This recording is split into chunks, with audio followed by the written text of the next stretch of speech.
so we've tied a pretty good sample of stuff that I use for trout. Now I'm going to tie, with the remaining amount of time that we've got, just one basic steelhead fly.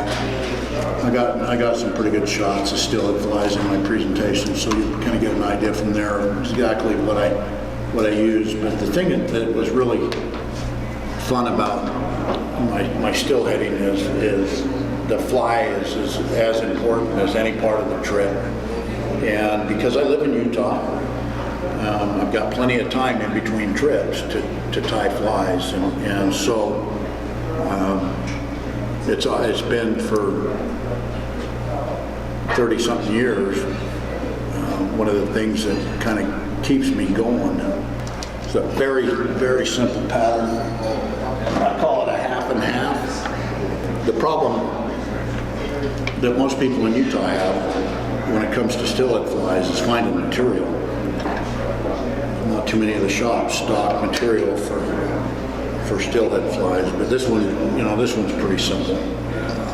So the hook is an Alec Jackson hook, and you can tie this fly any size from 7 to 3/0. And I do the same thing. I start the thread just behind the eye of the fly, secure in my tinsel. No tag on this fly, no tail on this fly. It's a really simple fly here.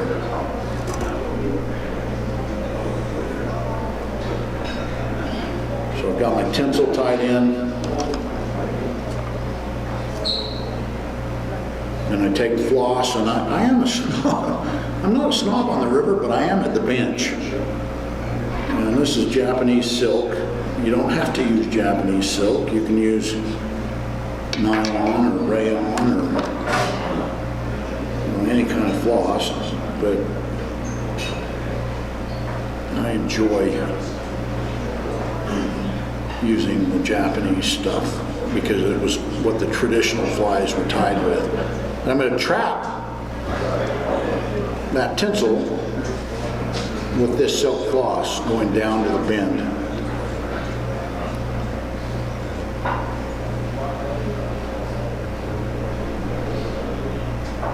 And as soon as that floss is in line with the point of that hook, I'm going to stop. One more turn.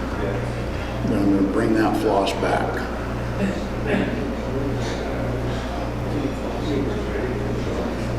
If you've ever worked with floss, and you'll find with steelhead flies,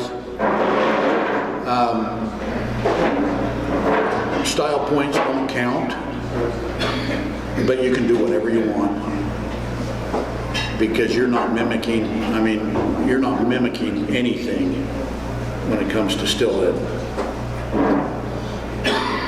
And that's probably why I fell in love with it. So I've taken that floss and I've tied a knot in the tag end of it. Just screwed the mic up.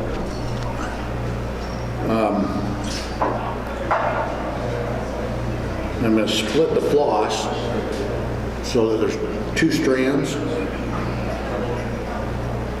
So I've created a dubbing loop. Then I'm going to take my dubbing, seal again. Seals, everybody thinks you can't find it, but it's readily available in the U.S. now. And I'm going to load this loop with this seal dubbing. Sadly, this dubbing twister just failed me after about 20 years of service. But I'm going to spin that loop and trap those dubbing fibers in the loop. A little bit of Velcro and relieve some of that have been trapped down by the spinning, and then I'm just going to dub the front half of the body with this purple seal.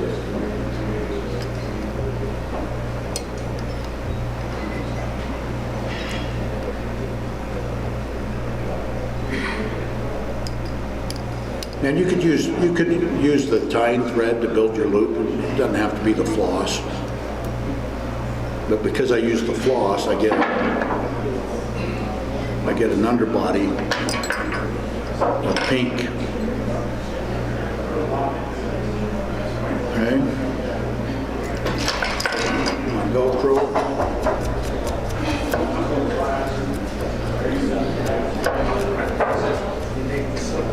Pick it out a little bit, and then 5 turns of dubbing, trying not to trap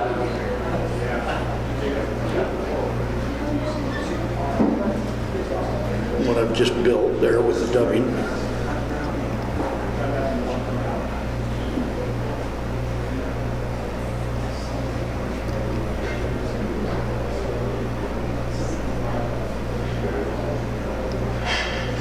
And if you're headed to the Deschutes this fall, this fly's a must.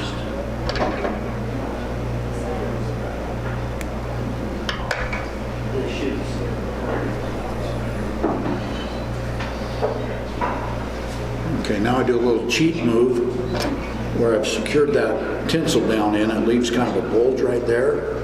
So I just touch just a little bit of dubbing and cover that bulk up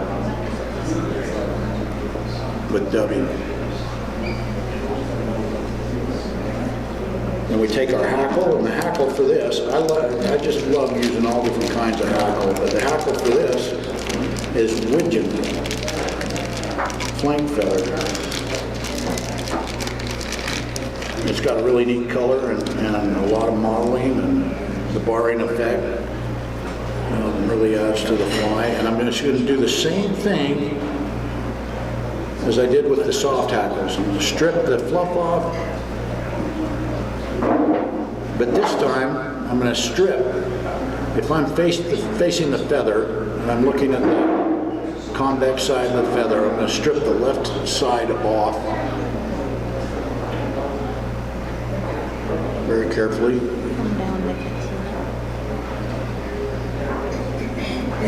I'm only going to use half the feather, going back to the tying too much. A lot of the flies that I tie, I only use, like if I'm using guinea or any other kind of feather like this, I'll strip it.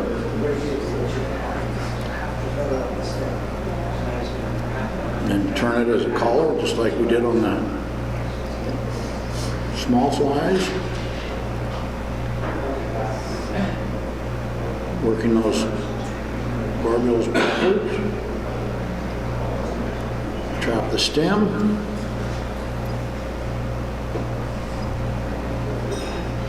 And there's our collar, a little pinch. Get everything flowing the way it's supposed to. And then we just put a wing on top of this, and here again, I'm showing my snobbery. I use polar bear, and polar bear is available in the U.S. This, I don't know if you can see it, but this small inch-by-inch patch was $35. But it will tie a lot of flies. Oh, shoot.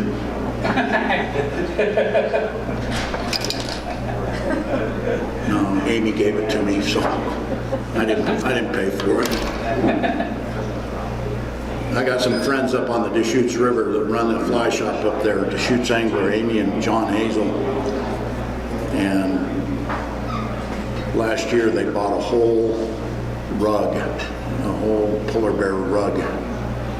And so if you're looking for polar bear, that's where you find it. So I clipped a clump off, and it's all ratty, and I'm going to stack it. I'm going to put the tip ends in the stacker.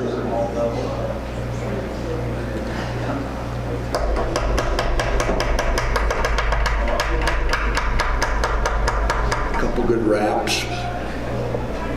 Tame that all down, that way now it'll be somewhat presentable. Gauge to length. pinch and hold. Then I'm going to clip. A lot of guys would just go ahead and tie this in right now, but then how do you deal with all that waste? You never get it all. So I clip it straight, put it down where it's supposed to be, and a couple turns to lock it into place, and a whip finish, and you've got a little steelhead fly, half and half. I don't treat my wet flies, but I definitely head cement my steelhead flies, just to get that a little bit extra durability. And we'll take a short break, but thank you very much.